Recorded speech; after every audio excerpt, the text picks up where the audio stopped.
और वहीं अखिलेश यादव ने ज्ञानव्यापी सर्वे की रिपोर्ट लीक होने पर सवाल उठा दिया है। अखिलेश ने कहा है कि आखिरकार वो रिपोर्ट बाहर कैसे आई। साथ ही उन्होंने कहा कि मुस्लिम फरीक वजूखाने का फव्वारा बता रहा है, दूसरा फरीक शिवलिंग कह रहा है। बीजेपी ऐसे मामले उठाकर अहम मुद्दों से लोगों का ध्यान भटकाना चाहती है।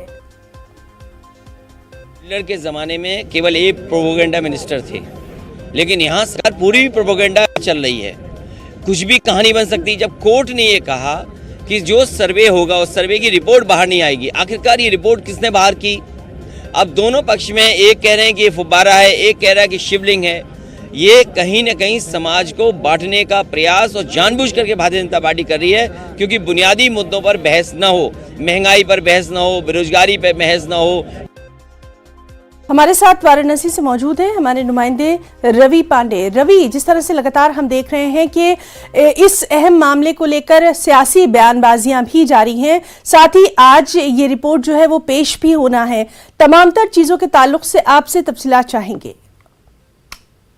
जी बिल्कुल, देखिए आज ये रिपोर्ट पेश होने जा रहा है और दोनों जो आयुक्त है, वकील आयुक्त है, विशेष आयुक्त और आयुक्त लगभग 12 पेज की रिपोर्ट है वो कोर्ट में पेश करेंगे। और जो सारे सर्वे रिपोर्ट है वो पूरी तरह से तैयार हो गए हैं। वहीं अगर सूत्रों की बात है तो रिपोर्ट में कई ऐसे सारे तथ्य सामने आए हैं जिसमें जो धार्मिक चिन्ह है, जैसे शेषनाग हो गया, स्वस्तिक हो गया और त्रिशूल हो गया, तो ये सब रिपोर्ट जो है रिपोर्ट में ये सब बातें भी लिखी गई हैं।